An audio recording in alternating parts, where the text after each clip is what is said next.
Hey guys, welcome back to my YouTube channel. और इस video में हम बात करने वाले हैं ग्राफिकल इंटरप्रिटेशन ऑफ परसेप्ट्रॉन के बारे में। ये हमारे डीप लर्निंग प्लेलिस्ट की वीडियो नंबर 3 है और 2 वीडियो मैं ऑलरेडी बना चुका हूं, तो आप उनको ज़रूर देखें। तो वीडियो को स्टार्ट करने से पहले मैं आपसे रिक्वेस्ट करूंगा कि अगर मेरी इन वीडियो से आपको कुछ भी हेल्प मिले तो वीडियो को लाइक करें, चैनल को सब्सक्राइब करें। तो चलो स्टार्ट करते हैं। तो सबसे पहले चीज़ कि इस वीडियो को समझने के लिए आपके पास 2 रिक्वायरमेंट, मतलब आपको 2 रिक्वायरमेंट्स होनी चाहिए। सबसे पहली चीज़ कि आपको मेरी लास्ट 2 वीडियोज़ को देखना बहुत ज़रूरी है, जिसमें से पहली वीडियो के बारे में हमने डीप लर्निंग के बारे में बात करी थी कि डीप लर्निंग इस फील्ड को कहते हैं, और दूसरी वीडियो में हमने परसेप्ट्रॉन का ओवरव्यू लिया था बेसिक ओवरव्यू लिया था, ठीक है? और इस वीडियो में हम परसेप्ट्रॉन को थोड़ा इन डेप्थ समझने की कोशिश करेंगे। और दूसरी चीज़ ये है कि आपको मैथ्स आनी चाहिए, क्योंकि ये जो वीडियो है ना, इसके अंदर हम मैथमेटिकल पार्ट्स बहुत डीपली देखने वाले हैं। तो जितनी अच्छी आपकी मैथमेटिक्स होगी 11th-12th की, उतनी जल्दी आपको ये वीडियो समझ में आएगी। तो सबसे पहले मैं आपको लास्ट वीडियो का एक ओवरव्यू देना चाहूँगा, क्योंकि उस ओवरव्यू के देने के बाद ही आप थोड़ा कनेक्ट कर पाएँगे कि हम इस वीडियो में बात करने क्या वाले हैं। तो सबसे पहले अगर आपको याद हो, तो हमने एक टेबल बनाया था लास्ट वीडियो में, जिसमें 3 कॉलम थे, जिसमें से पहला कॉलम था आपका स्टडी आवर्स, कि बच्चा कितनी देर पढ़ता है। दूसरा कॉलम था आपका स्लीप आवर्स, बच्चा कितनी देर सोता है, और उस बेसिस पे बच्चा पास हुआ या नहीं हुआ। तो ये हमारे 3 कॉलम थे, और इन्हीं 3 कॉलम में से ये जो 2 हमारे कॉलम है, स्टडी आवर्स और स्लीप, इनको हम बोलते थे इनपुट कॉलम्स। Input columns. और ये जो पास हुआ है कि नहीं हुआ, ये होता था आउटपुट कॉलम्स। और यहाँ पे जो पास हुआ वाला कॉलम है, इसके अंदर केवल 2 ही वैल्यू पॉसिबल होगी, या तो पास होगा या फिर वो फेल होगा। पास को हम 1 से डिनोट करते हैं और फेल को हम 0 से डिनोट करते हैं, ठीक है? तो इसी पर्टिकुलर डाटा से, ये जो पर्टिकुलर डाटा है ना, इसी डाटा से हम पूरे के पूरे परसेप्ट्रॉन को समझने वाले हैं, जिसके अंदर केवल 2 ही इनपुट कॉलम रहेंगे और 1 आउटपुट रहेगा। इसको मैंने शायद यहाँ पे भी बना रखा है। केवल यही डाटा को ना आपको फिलहाल दिमाग में रखना है पूरी वीडियो के दौरान। कंप्लीट वीडियो में केवल यही डाटा हमको काम लेना है, ठीक है? क्योंकि अगर हमने 2 कॉलम के लिए समझ लिया, तो फर्दर 3, 4, 5 कॉलम के लिए आप ऑटोमेटिकली समझ जाओगे, ठीक है? तो सबसे पहले अगर हम इसी के हिसाब से देखें, तो सबसे पहली चीज़ क्या होती है कि हमको अपने परसेप्ट्रॉन को इनपुट्स देने पड़ते हैं, जैसा कि यहाँ पे लिखा पड़ा है। तो इनपुट्स इसमें क्या होंगे, केवल 2 ही इनपुट होंगे, x1 और x2। x1 आपका क्या होगा, आपका स्टडी आवर्स हो जाएगा, ठीक है? और जो x2 होगा वो आपका होगा स्लीप आवर्स, ठीक है? उसके बाद क्या करते थे कि जो परसेप्ट्रॉन होता था, इन दोनों ही इनपुट कॉलम के लिए एक वेट डिसाइड करता था। कैसे डिसाइड करता था? परसेप्ट्रॉन ये देखता था कि कौन से वाला इनपुट कॉलम आउटपुट को प्रेडिक्ट करने के लिए ज़्यादा इम्पोर्टेंट है। फॉर एग्जांपल, यहाँ पे 2 इनपुट कॉलम्स हमारे पास, स्टडी आवर्स और दूसरा कौन सा था, स्लीप। स्लीप। और जो आउटपुट उसको प्रिडिक्ट करना है वो है पास या फिर फेल।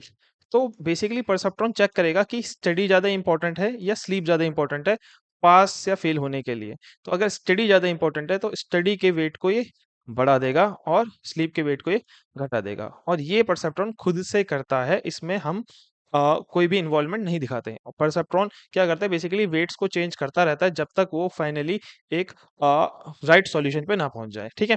तो इन शॉर्ट, परसेप्ट्रॉन क्या करेगा, दोनों ही कॉलम पे वेट डिसाइड करेगा। तो W1 एक वेट हो गया, W2 दूसरा वेट हो गया, ठीक है? उसके बाद यहाँ पे थर्ड स्टेप में बायस लिख रखा है, पर पहले मैं आपको फोर्थ स्टेप समझाऊंगा कि फोर्थ स्टेप में हम क्या करते हैं, इसका वेटेड सम करते हैं। वेटेड सम मतलब कि हम अपने इनपुट कॉलम x1 को उसके वेट से मल्टीप्लाई करते हैं, ताकि उसकी इंपॉर्टेंस बढ़ जाए या घट जाए।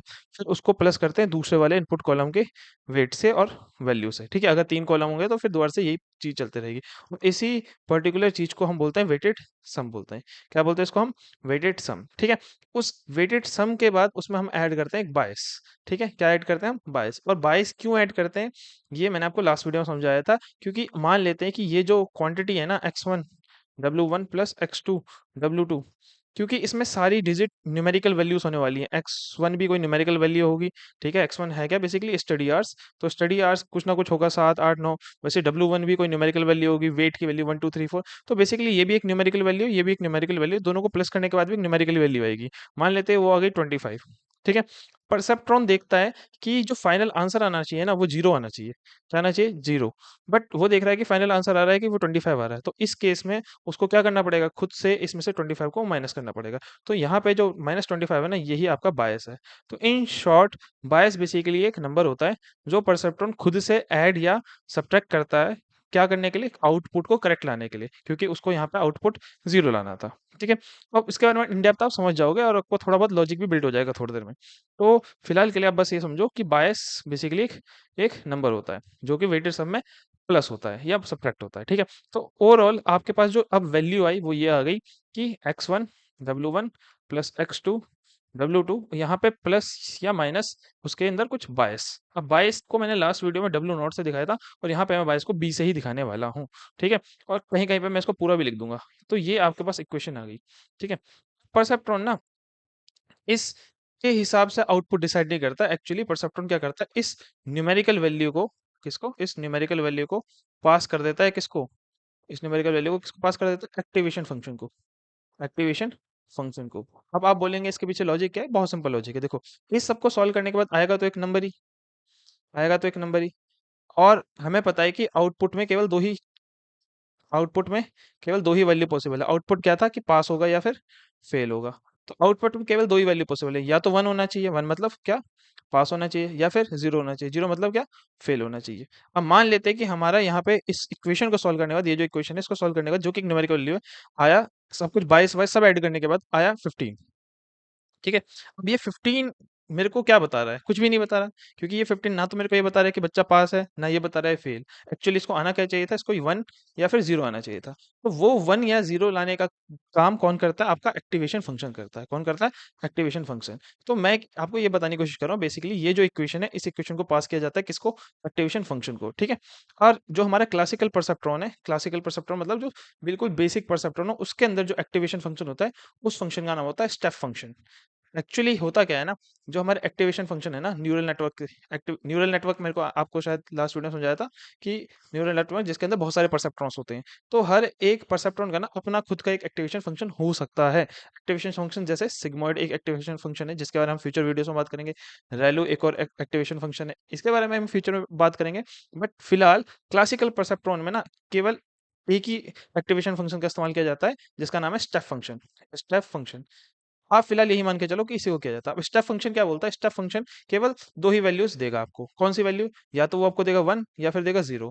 कैसे पता चलेगा कि स्टेप फंक्शन 1 देगा या 0 देगा? तो उसका बेसिक क्राइटेरिया होता है, स्टेप फंक्शन बोलता है कि मेरे पे जो भी नंबर आएगा, अगर वो 0 से बड़ा होगा तो मैं बोल दूंगा कि 1 है, ठीक है? 0 से कोई भी नंबर बड़ा होगा, अगर वही नंबर क्या होगा, 0 से छोटा होगा तो बोल दूंगा 0 है, ठीक है?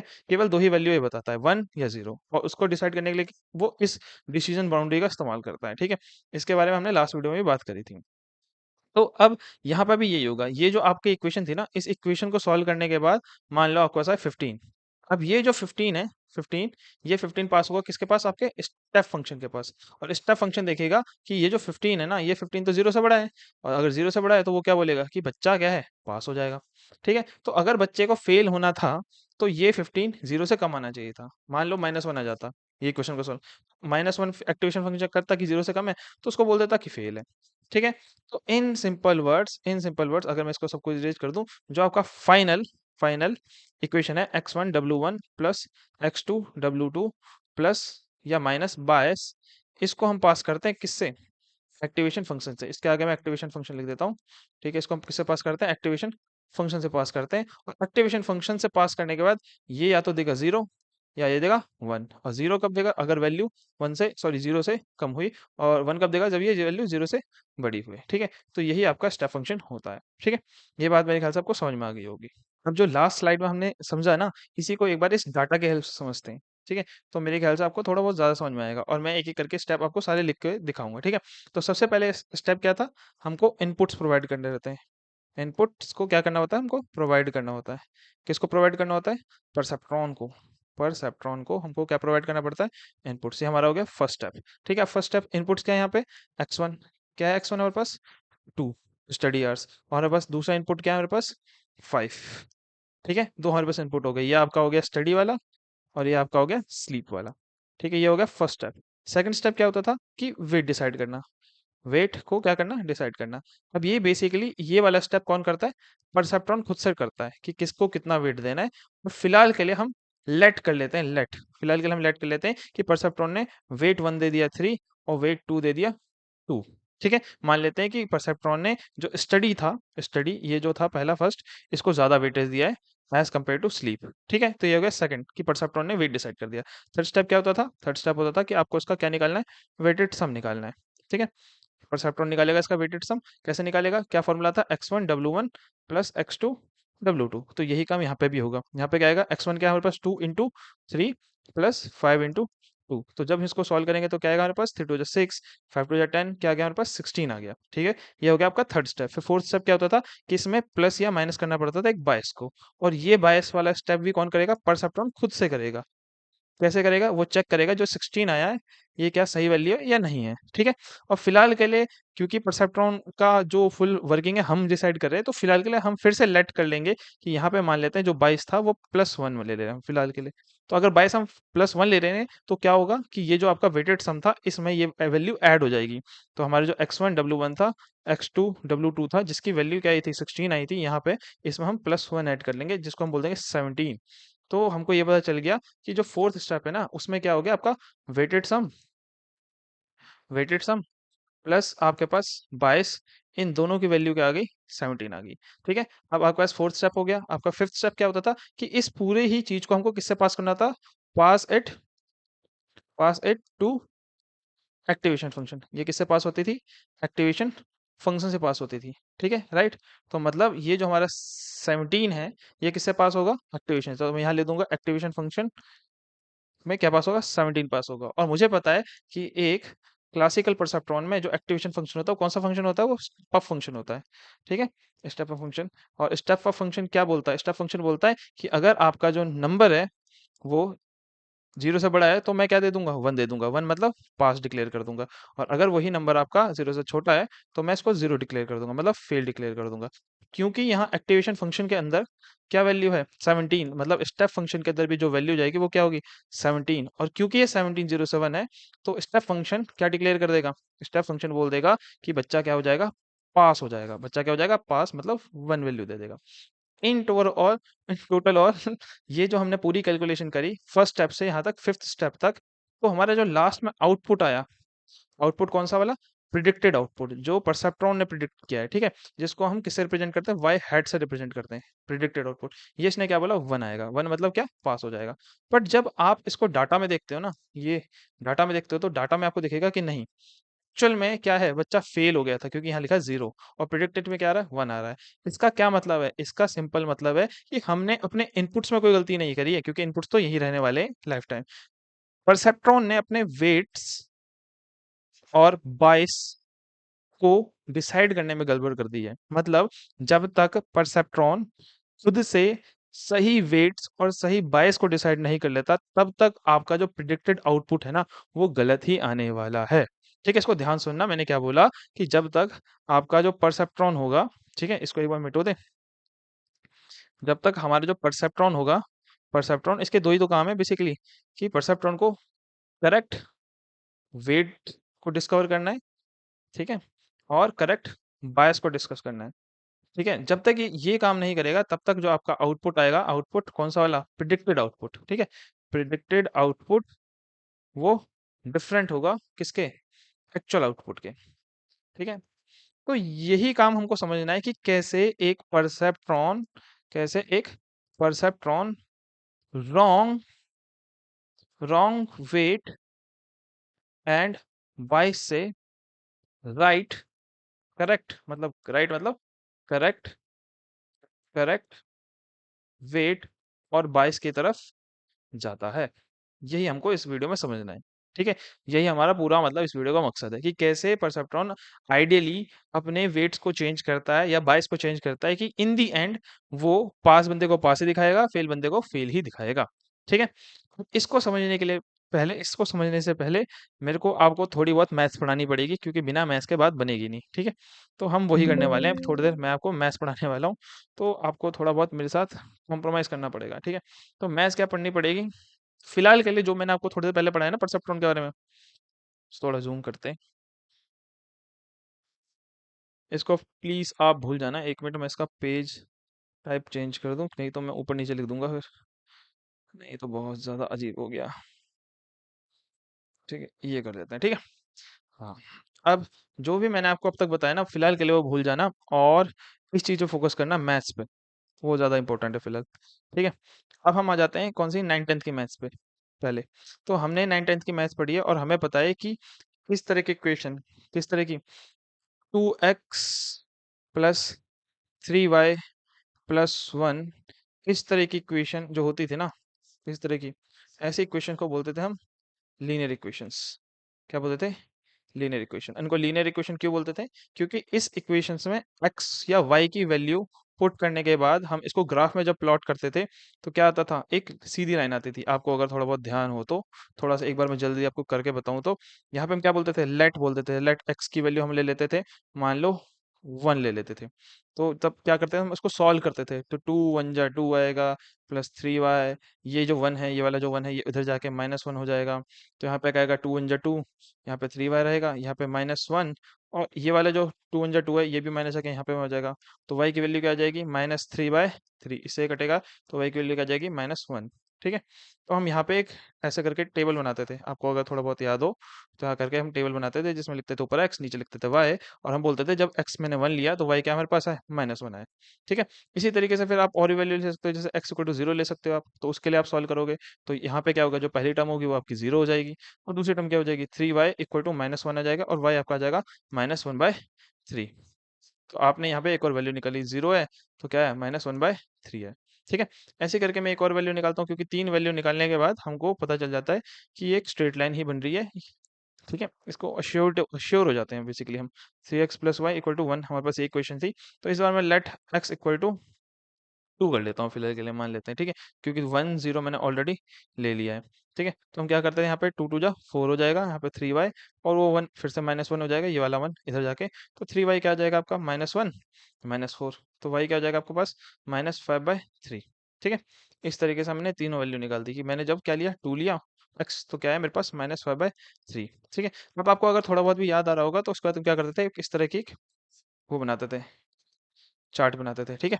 जहाँ पे एक्स होता था, ये वाई होता था, और यहाँ पे हम प्लॉट करते थे 1 2 3। यहाँ पे वाई प्लॉट करते थे हम 1 2 3। क्योंकि यहाँ वाई में नेगेटिव में जा रही है वैल्यू, तो मेरे को नीचे भी प्लॉट करना पड़ेगा, -1 -2 -3। ठीक है। और सॉरी मेरी राइटिंग के लिए, राइटिंग बहुत बेकार आ रही है, आई नो। ठीक है। उसके बाद हम क्या करते थे, इसको प्लॉट करते थे। जब 1 है तो -1 है, यहाँ पे कहीं पॉइंट आएगा, है ना। उसके बाद जब 0 है तो -1/3 है, -1/3 मतलब 1 का कुछ यहाँ पे पॉइंट आएगा। उसके बाद ये -5/3 है, मतलब ये और छोटा हो गया। ठीक है। तो इस तरह के हम करते थे, 2 पे यहाँ पे कहीं पहुंच जाएगा ये। तो इस तरह के क्या बनते थे, यहाँ पे सॉरी, यहाँ पे कहीं आएगा ये। ठीक है। तो यहाँ करके ऐसे करके क्या बनती थी, एक लाइन बनती थी स्ट्रेट। ठीक है। तो मैंने आपको बस ये समझाया कि इस तरह की इक्वेशन, इस तरह की किस तरह की इक्वेशन, जिसमें क्या हो, यहाँ पे लिखते हैं थोड़ा सा, इस तरह की इक्वेशन कोई भी जिसमें यहाँ पे कुछ नंबर हो, फिर x हो, फिर दूसरा कोई नंबर हो, फिर y हो, और फिर यहाँ पे एक और नंबर हो, प्लस या -1। ऐसे तरह की इक्वेशन जब भी क्या लेती है, हमें एक स्ट्रेट लाइन देती है। क्या देती है हमें, एक स्ट्रेट लाइन। इसलिए इसको क्या बोला जाता था, लीनियर इक्वेशंस भी बोला जाता है। क्या बोला जाता है, लीनियर इक्वेशन। अगर मैं इस इक्वेशन को ही ना स्टैंडर्ड फॉर्मेट में लिखूं, स्टैंडर्ड फॉर्मेट, तो क्या होगा, ax + by +-c = 0। ये इसका स्टैंडर्ड फॉर्मेट होता है बेसिकली, जहाँ पे a and b and c की एनी वैल्यू पॉसिबल, कोई भी वैल्यू पॉसिबल हो सकती है, एनी वैल्यू पॉसिबल। ठीक है। अब ये चीज मैंने आपको ना मैन्युअली करके दिखा दी। अब मैं इसी चीज को आपको एक टूल के अंदर करके दिखाता हूँ कि यहाँ पे जैसे लिखा है ना, मैंने कौन सी इक्वेशन बनाई थी, मैंने 2x + 3y + 1 की इक्वेशन मैं आपको यहाँ पे बना के दिखाता हूँ। ये हमारा टूल हो गया। तो यहाँ पे हम लिखेंगे 2x + 3y +1 = मैं 0 कर दूंगा। तो देखो इस तरह की एक लाइन बन गई, जो कि हमने मैनुअली बना के देखी थी। ठीक है। अब एक पार्ट हमने समझ लिया। ठीक है। वो क्या पार्ट था, उसको मैं एक बार रिकैप करूं तो एक पार्ट हमने जो समझा है, बहुत इंपॉर्टेंट पार्ट है, बहुत ही ज्यादा इंपॉर्टेंट पार्ट है, कि ax + by + या -c, इस तरह की इक्वेशन हमेशा क्या देगी, हमको स्ट्रेट लाइन देगी। क्या देगी, स्ट्रेट लाइन। ठीक है। अब जो सेकंड पार्ट हमको समझना है ना, जो कि बहुत जरूरी है आपको परसेप्ट्रॉन की वर्किंग समझने के लिए, वो ये कि इस लाइन के ना लेफ्ट और राइट में कुछ वैल्यूज होती हैं। जैसे मैं आपको जो बताने चाह रहा हूँ, इस लाइन के ना राइट में और लेफ्ट में कुछ वैल्यूज होती हैं। मैं एक मिनट स्क्रीनशॉट ले लूँ तो मैं ज्यादा समझा पाऊंगा।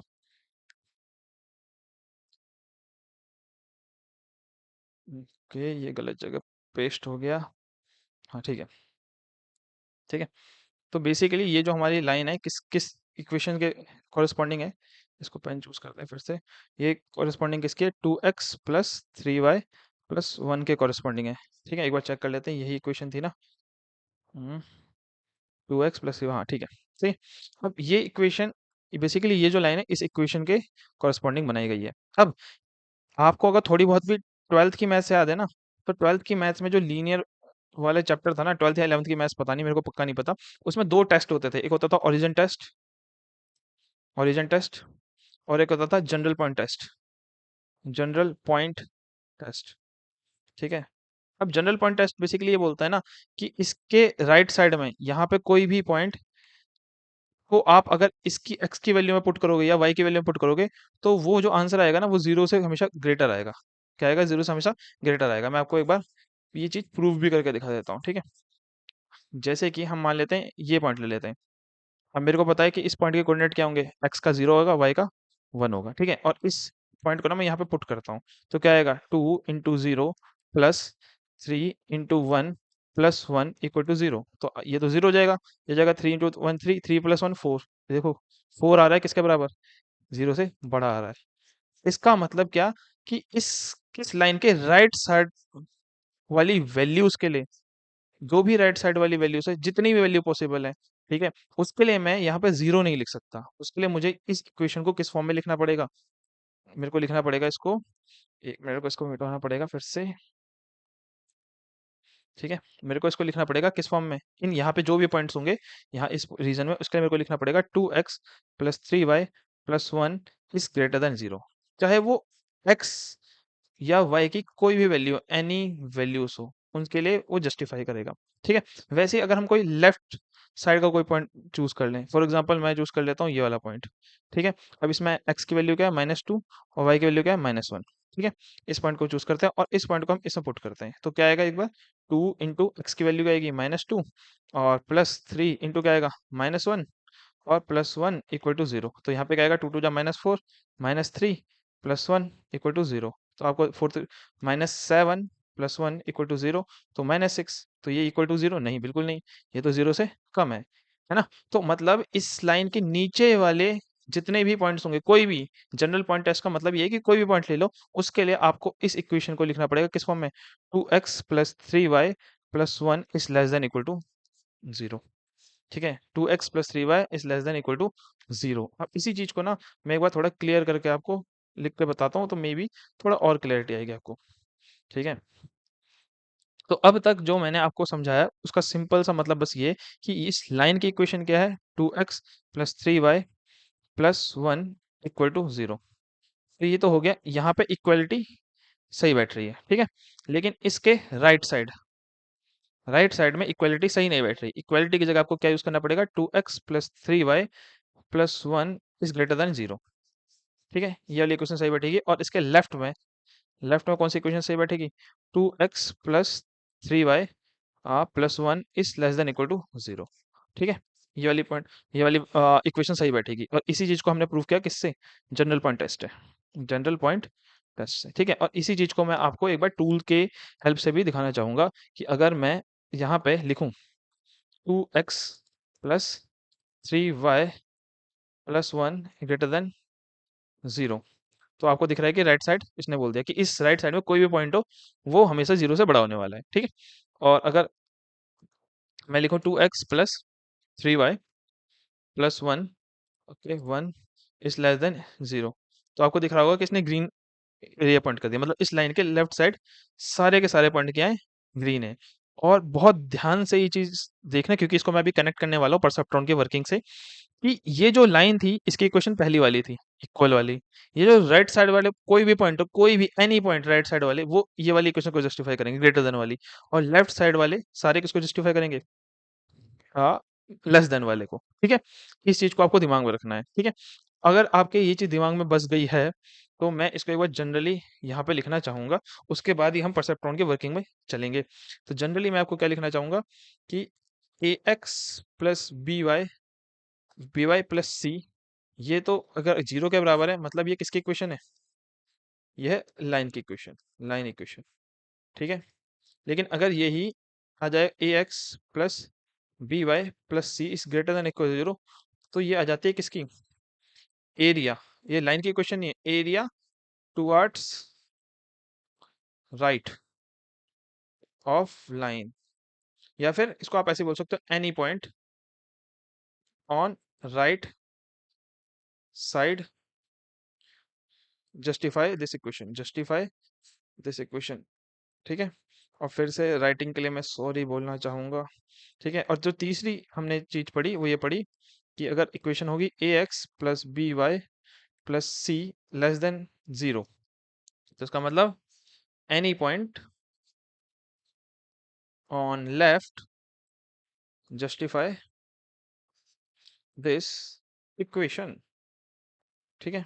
ये हमको समझ में आ गया। अब वापस हम चलेंगे परसेप्ट्रॉन्स को और इसको कनेक्ट करेंगे परसेप्ट्रॉन से। ठीक है। अब कैसे कनेक्ट करेंगे, बहुत सिंपल है। थोड़ा सा राइट हो जा बस, ठीक है। चलो परसेप्ट्रॉन से कनेक्ट करते हैं। देखो हमें पता है कि परसेप्ट्रॉन में क्या होता था। परसेप्ट्रॉन में मैंने आपको पहले ही बताया था कि हम केवल दो ही कॉलम को लेके समझने वाले हैं, जिसमें से x1 था हमारा कौन सा वाला, स्टडी वाला, और x2 था हमारा कौन सा वाला, स्लीप वाला। ठीक है। तो पहला स्टेप क्या था, इनपुट्स डिसाइड करना, इनपुट्स। तो हमने वो कर लिए, क्या है, x1 x2। दूसरा क्या था, इनको वेट असाइन करना, जो कि मैं नहीं करूंगा, कौन करेगा, परसेप्ट्रॉन खुद से करेगा। तो मान लेते हैं W1 W2 परसेप्ट्रॉन ने डिसाइड किए। ठीक है, परसेप्ट्रॉन ने डिसाइड किए। तीसरा क्या था, वेटेड सम, वेटेड सम। तो वेटेड सम मतलब x1 W1 x2 W2। ठीक है, इसको प्लस कर देना, तो ये आ गया आपका वेटेड सम। उसके बाद क्या था चौथा, कि इसमें क्या ऐड कर देना, बायस ऐड कर देना। तो क्या आ जाएगा, x1 W1 plus x2 W2 plus या माइनस बायस। ठीक है। तो कुल मिला के आपको ये इक्वेशन मिल जाती थी। ठीक है। अब अगर मैं इसी इक्वेशन को दोबारा से लिखूं यहाँ पे, थोड़ा सा जूम हो जाए, इसको रेड में कर लेते हैं, 1 मिनट। हाँ, पिंक, चलो पिंक चल जाएगा। ठीक है। तो अगर मैं ये इक्वेशन आपको यहाँ पे, 1 मिनट सॉरी, ठीक है।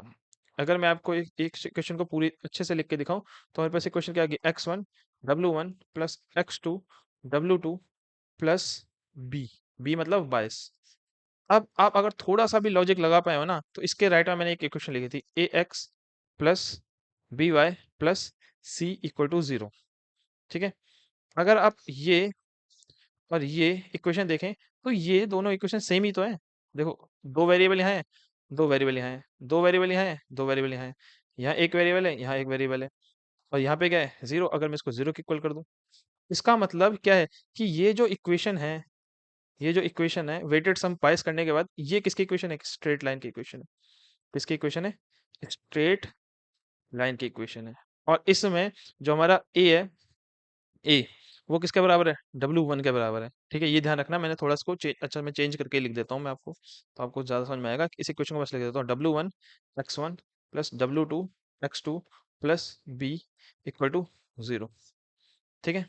तो अब आप अगर इसको कनेक्ट करो, तो ए किसके बराबर है, हमारा W1 के बराबर है, और बी किसके बराबर है, W2 के बराबर है, और सी किसके बराबर है, यहाँ पे बी के, बी मतलब 22 के बराबर है। ठीक है। किसके बराबर है, 22 के बराबर है। अब दोबारा से मैं आपको एक चीज बताने की कोशिश करूंगा, और अगर आपने वीडियो को ध्यान से देखा है, तो आप तुरंत समझ में जाएंगे कि जब मैं ये जो लाइन थी ना, ये जो इक्वेशन थी, इसकी लाइन में बना रहा था, तो मैंने लिखा था 2x plus 3y plus 1 equal to 0, ऐसा कुछ लिखा था। इसका मतलब जो हमारी लाइन बनती है ना, वो इस पे x और इस y पे डिपेंड करती ही नहीं है। वो इनके आगे जो लिखा रहता है ना, उन पे डिपेंड करती है। कोफिशिएंट बोलते हैं शायद इनको, कि इन x या y एक्सिस के आगे जो लिखा रहता है, उस पे डिपेंड करती है। इसको मैं एक बार आपको शो करके भी दिखाता हूँ। ठीक है। कि अगर मैं यहाँ पे कुछ और लिख देता, जैसे मान लो मैं लिख देता 6x, ठीक है, plus 5y plus 3 equal to 0। तो देखो ये लाइन ना तुरंत ही चेंज हो गई। एक बार मैं इसको हटाता हूँ, इसको हटाता हूँ, तो देखो ये जो पहली वाली लाइन है, ये रेड वाली लाइन होगी, और ये दूसरी वाली लाइन होगी, ये वाली लाइन होगी। तो इसका मतलब ये कि हमारी जो लाइन चेंज होती है, उस पे जो जो लाइन चेंज हो रही है ना, उसमें मेन रोल है किसका, जो हमारे एक्स और वाई के कोफिशिएंट हैं, एक्स और वाई के जो आगे डिजिट लिखी पड़ी उसके। सिमिलरली, सिमिलरली ध्यान से सुनना, सिमिलरली ये जो इक्वेशन है ना, ये जो इक्वेशन, इस इक्वेशन से जो लाइन बनेगी, इस इक्वेशन से जो लाइन बनेगी, वो लाइन डिपेंड करेगी किस पे, W1, W2 और 22 पे। समझ में आया आपको क्या बोला मैंने? कि इस पर्टिकुलर इक्वेशन से बनेगी तो स्ट्रेट लाइन, ये तो हमने प्रूव कर दिया। लेकिन वो जो स्ट्रेट लाइन है वो किस पे डिपेंड करेगी? W1, W2 और 22 पे। क्यों? क्योंकि मैंने यहाँ आपको आपको प्रूव करके बताया था कि a किसके बराबर है? W1 के बराबर है, और यहाँ a को चेंज करने से ही लाइन में चेंज आ रहे हैं। तो अगर आप टोटल ओवरऑल इस वीडियो का जो सार है ना, निचोड़, वो समझ पाए होगे कि जो W1 है, W2 है और 22 है, ये तीनों चीज किसके कंट्रोल में है? ये परसेप्ट्रॉन के कंट्रोल में है। ठीक है। और अगर ये चीज परसेप्ट्रॉन के कंट्रोल में है, तो जो स्ट्रेट लाइन बनने वाली है ना, स्ट्रेट लाइन, वो भी किसके कंट्रोल में है? वो भी परसेप्ट्रॉन के ही कंट्रोल में है। परसेप्ट्रॉन के ही कंट्रोल में है। तो जो मैं आपको बताना चाह रहा हूं कि इस 2D डायमेंशन में, 2D डायमेंशन में इनफाइनाइट लाइन बन सकती है, इनफाइनाइट लाइन। और वो सारी की सारी लाइंस कैसे बनेगी, ये कौन डिसाइड करेगा? परसेप्ट्रॉन डिसाइड करेगा। कौन डिसाइड करेगा? परसेप्ट्रॉन डिसाइड करेगा। अगर आपको मैं क्विक रिकैप दूं, तो क्विक रिकैप सिंपल है कि जो हमारी इक्वेशन थी वो थी W1 x1 plus W2 x2 plus b equal to 0। ये हमारी किसकी लाइन थी? एक स्ट्रेट लाइन की थी। और स्ट्रेट लाइन जो बनेगी वो किस पे डिपेंड करती है? हमारे x और y के कोफिशिएंट पे। अब ये ध्यान रखना, यहाँ पे x x1 है और y यहाँ पे, ये जो है ना, ये हमारा x की तरह बिहेव करेगा। और एक मिनट, सॉरी, इसको ग्रीन कलर से लिख दूं क्या? हाँ, क्या कहते हैं, ये जो हमारा x1 है, ये हमारा x की तरह बिहेव करेगा, और ये हमारा जो x2 है, ये किसकी तरह बिहेव करेगा? y की तरह। तो मैं जो बोल रहा था, जो हमारी स्ट्रेट लाइन बनेगी, वो किस पे डिपेंड करती है? हमारे x और y के कोफिशिएंट पे। मतलब W1, W2 और b पे, इस पे। b मतलब यहाँ पे 22।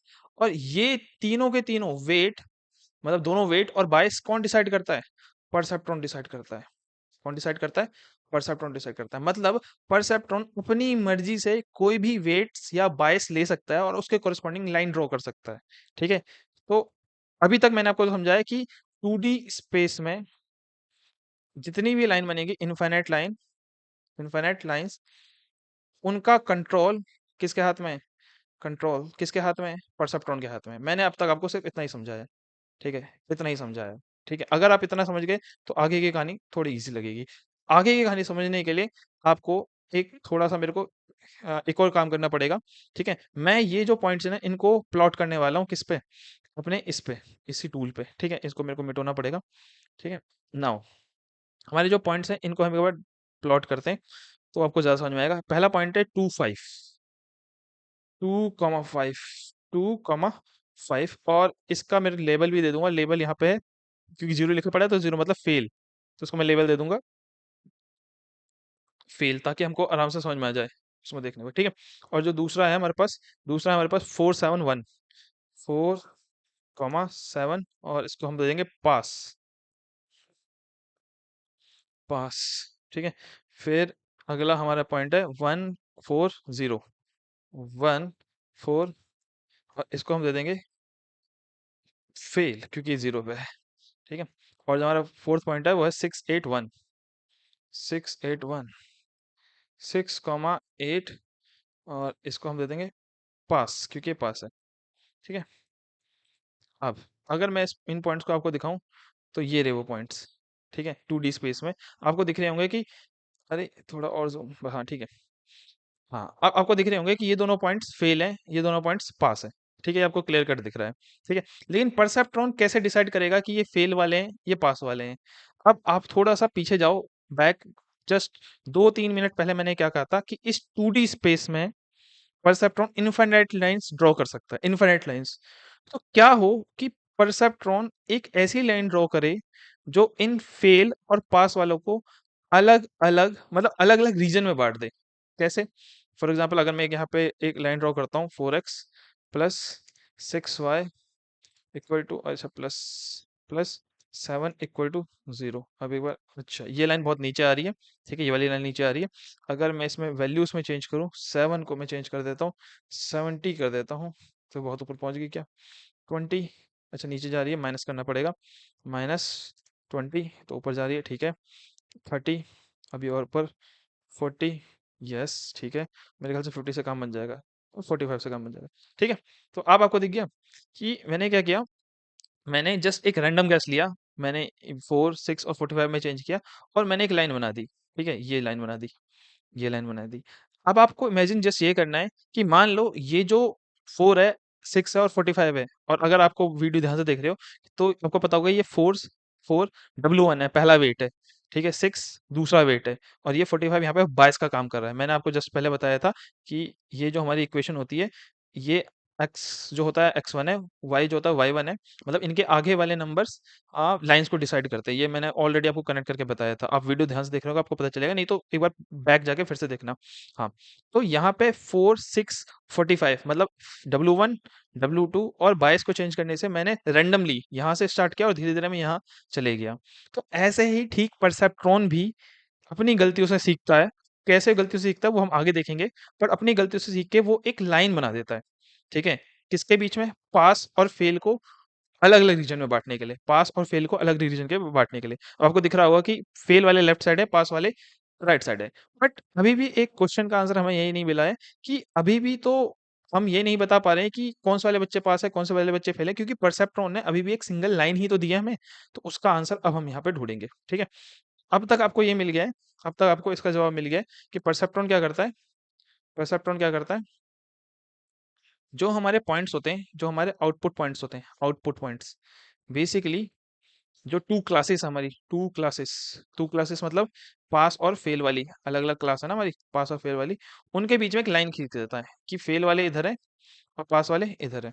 ठीक है, ये जो लाइन खींचता है किसकी हेल्प से खींचता है वो, ये जो इक्वेशन थी ना हमारी W1 x1 W2 x2 plus bias equal to zero, इस और यहाँ पे देखना है, अभी मैं इक्वल टू लिख रहा हूँ। ठीक है, इक्वल टू जीरो, इस लाइन इस मतलब इस इक्वेशन की वेट को चेंज करने से W1 W2 और बायस को वो चेंज करता रहता है। जैसे कि मैंने आप जैसे मतलब मैं जैसे कि मैंने किया था जस्ट थोड़ी देर पहले, आपने जब देखा होगा मुझे, मैंने वेट और बायस को चेंज करते था 40 45 करके। तो परसेप्ट्रॉन भी यही करता है कि इस W1 W2 और बायस को चेंज करता रहता है अनटिल अनलेस उसको एक ऐसी लाइन मिल जाती है जो कि फेल और पास को अलग अलग कर दे। ठीक है, तो ये लाइन बनी इस इक्वेशन के हिसाब से। अब आप अगर थोड़ा-सा पीछे जाएँ, जब मैं आपको शुरुआत में वीडियो में समझा रहा था, तो एक एक जो स्टेप है ना, हमने अभी भी मिस कर दिया, 5th स्टेप मेरे ख्याल से। 5th स्टेप ही था शायद वो, 5th स्टेप। 5th स्टेप क्या था कि इस इक्वेशन को आपको पास करना पड़ता है एक्टिवेशन फंक्शन में। किसमें पास करना पड़ता है? एक्टिवेशन फंक्शन में। इसका क्या मतलब है कि आपको इसको पास करना पड़ेगा किसमें? W1 x1 plus W2 x2 plus बायस को आपको पास करना पड़ेगा किसको? एक्टिवेशन फंक्शन को। एक्टिवेशन फंक्शन यहाँ पे कौन सा वाला इस्तेमाल होता था हमारा? Step of function. कौन सा इस्तेमाल होता था? Step of function. और स्टेप ऑफ फंक्शन बोलता था कि अगर इसकी value W1 x1 plus W2 x2 plus 22 इसकी वैल्यू अगर जीरो से ज्यादा है तो वो क्या बोल देगा कि बोल देगा बच्चा क्या है? पास है। बच्चा क्या है? पास है। और अगर इसी की value W1 x1 plus W2 x2 plus 22 इसकी वैल्यू अगर जीरो से कम है तो वो क्या बोल देगा कि बच्चा क्या है? फेल है। बच्चा क्या है? फेल है। सॉरी, यहाँ पे मैंने पास लिख रहा था। ठीक है, अब अगर आप लॉजिक लगा पाओ तो ये लाइन है, इस लाइन के पास वाले बच्चे कहाँ पे हैं? पास वाले बच्चे कहाँ पे? Right side. और फेल वाले बच्चे कहाँ हैं? Left side. ये फेल वाले बच्चे हैं, ये फेल वाले बच्चे हैं। पास वाले कहाँ हैं दोबारा से? Right side. फेल वाले कहाँ हैं? Left side. और थोड़ी देर पहले जब मैं आपको मैथ्स पढ़ा रहा था, ठीक है, जब मैं आपको मैथ्स पढ़ा रहा था, तो मैंने आपको एक चीज बताई थी कि कोई भी लाइन के राइट वाले पॉइंट्स, कोई भी लाइन के राइट वाले पॉइंट्स, कोई भी रैंडम पॉइंट, ये हो ये हो ये हो ये हो ये हो, उसको जब आप इक्वेशन में पुट करते हो, उसको आप इक्वेशन में पुट करते हो तो हमेशा वैल्यू किससे ज्यादा बड़ी आती है? जीरो से ज्यादा बड़ी आती है। इसका मतलब क्या है कि ये जो हमारी लाइन है ना, ये जो लाइन है, ये जो लाइन है, ये इसके अलावा ये दोनों पॉइंट्स नहीं, इसके अलावा कोई भी पॉइंट होता ना, ये कोई सा भी पॉइंट होता है यहाँ पे, इस रीजन में, पूरे रीजन में कोई भी एक पॉइंट होता, अगर मैं इसको कॉपी कर लूँ एक बार, रुको मैं थोड़ा और ज्यादा इजी हो जाएगा।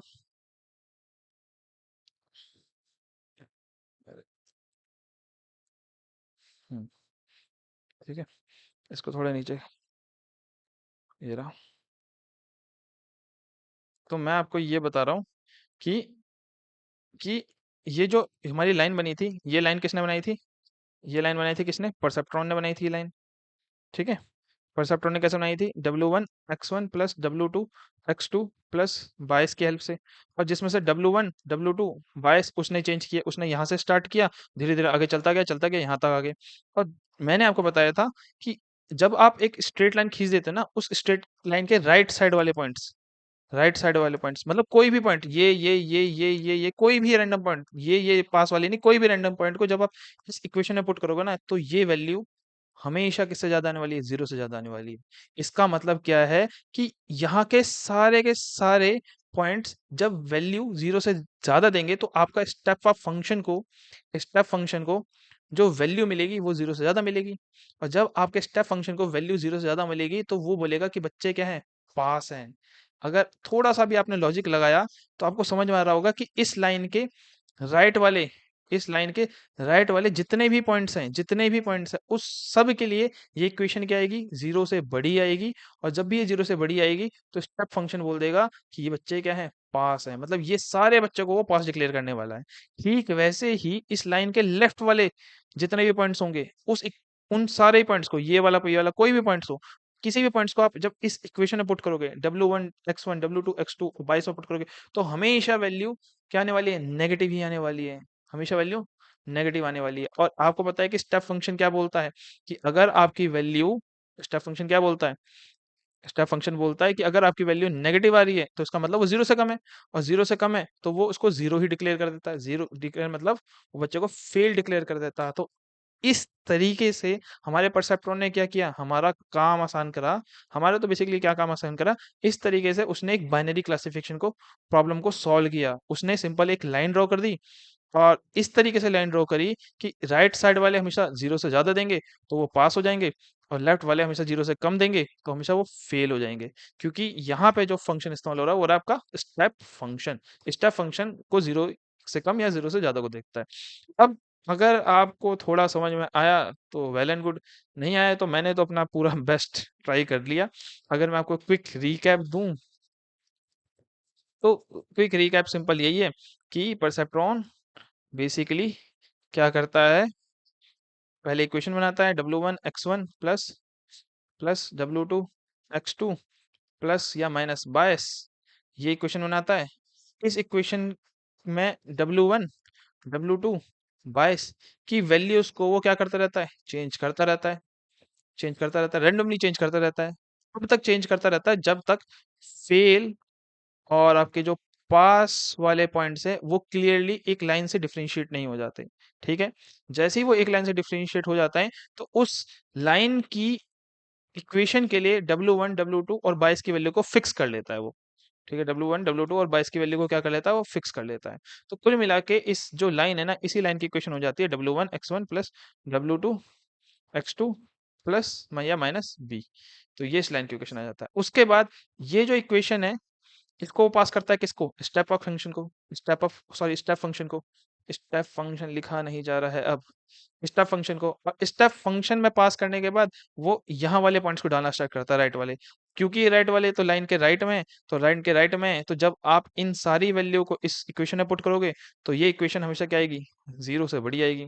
ठीक है, वो ये क्या आएगी, हमेशा 0 से बड़ी आएगी। फिर W1 x1 plus W2 x2 plus B, ये हमेशा 0 से बड़ी आएगी। और अगर 0 से बड़ी आएगी, तो स्टेप फंक्शन को जो वैल्यू मिलेगी वो पॉजिटिव होगी, और जैसे ही स्टेप फंक्शन को दिखेगा वैल्यू पॉजिटिव है, तो स्टेप फंक्शन को पास डिक्लेयर कर देगा। और वैसे ही लेफ्ट वाली वैल्यूज हमेशा नेगेटिव आएगी, नेगेटिव होगी तो 0 से कम होगी, स्टेप फंक्शन देखेगा तो 0 से कम है, तो उसको फेल डिक्लेयर करेगा। तो इस तरीके से परसेप्ट्रॉन ने करेक्ट प्रिडिक्शन दी, सारे लेफ्ट वाले पॉइंट्स के लिए, सारे राइट वाले पॉइंट्स से। ऑफ कोर्स यहाँ पे प्रॉब्लम है। अब प्रॉब्लम क्या है, आपको अगर समझ में आ रही है तो वेल एंड गुड। प्रॉब्लम क्या है, प्रॉब्लम ये है कि सिंपली अगर मान लो कि हमारा डाटा ऐसा है कि यहाँ पे एक पास वाला बच्चा है, और यहाँ पे एक फेल वाला बच्चा है, बाकी ना यहाँ पे सारे फेल वाले बच्चे हैं, ये फेल है सारे ग्रीन वाले। ठीक है, और यहाँ पे सारे पास वाले बच्चे हैं, ये पास वाले बच्चे हैं। तो आपको समझ में आ रहा होगा कि प्रॉब्लम क्या है, कि अब हमारे पास कोई क्लियर बाउंड्री नहीं है जिससे हम क्या कर सकें, इसको अलग अलग कर सकें। ठीक है, क्लियर बाउंड्री नहीं है ना, अगर आप ये बाउंड्री क्लिक कर दो, तो इसके लेफ्ट वाले सारे क्या होंगे? 0 से नेगेटिव। अब 0 से मतलब 0 से कम होंगे तो स्टेप फंक्शन बोल देगा सारे बच्चे फेल हैं, पर एक्चुअल में एक बच्चा तो पास है ये वाला। वैसे ही ये वाले सारे पॉइंट्स क्या होंगे? पॉजिटिव होंगे। पॉजिटिव होंगे तो पास होने चाहिए क्योंकि स्टेप फंक्शन को 0 से बड़ी वैल्यू मिलेगी, पर एक बच्चा तो फेल है ना। तो परसेप्ट्रॉन बेसिकली एक सिंगल परसेप्ट्रॉन फेल हो जाता है, फेल हो जाता है जब आपके डेटा में जो पॉइंट्स होते हैं ना, वो क्लियरली सेपरेबल नहीं होते। ठीक है, ऐसे डाटा पॉइंट्स जो क्लियरली सेपरेबल नहीं हो, वहां पे एक सिंगल परसेप्ट्रॉन काम नहीं कर सकता है। ठीक है, ये बात समझ में आई? ठीक है, सिंगल परसेप्ट्रॉन, अरे दूसरा ले लेते, single perceptron can not work with non linearly separable, जो non linearly separable data points. ठीक है, मतलब बेसिकली ये केवल उन्हीं के साथ काम करेगा जहां पे एक लाइन खींचने से केवल एक क्लास लेफ्ट में आ जाए, केवल एक क्लास राइट में आ जाए। तो ऐसे डाटा के साथ परसेप्ट्रॉन इजीली काम करता है। तो इस पूरी वीडियो में हमने जितनी भी मेहनत करी, हमने बस यही समझा है कि परसेप्ट्रॉन बेसिकली कैसे एक लाइन खींचता है और उस लाइन को चेंज करता है, और उस लाइन के लेफ्ट और राइट को कैसे वो करेक्ट मतलब बेसिकली फेल या पास में कन्वर्ट करता है। अब यहाँ पे फेल पास है, आपके डाटा में वो कुछ भी हो सकता है, मैन वुमेन, कैंसर है नहीं है, ठीक है, बच्चे की जॉब लगेगी नहीं लगेगी, एनीथिंग। बस प्रॉब्लम यही है कि कंडीशन यही है कि 2 ही आउटकम होने चाहिए, और जो डाटा होगा लीनियरली सेपरेबल होना चाहिए। ठीक है? अब जो इस वीडियो में तो मैं समझाऊँगा नहीं क्योंकि बहुत बड़ी वीडियो जाएगी।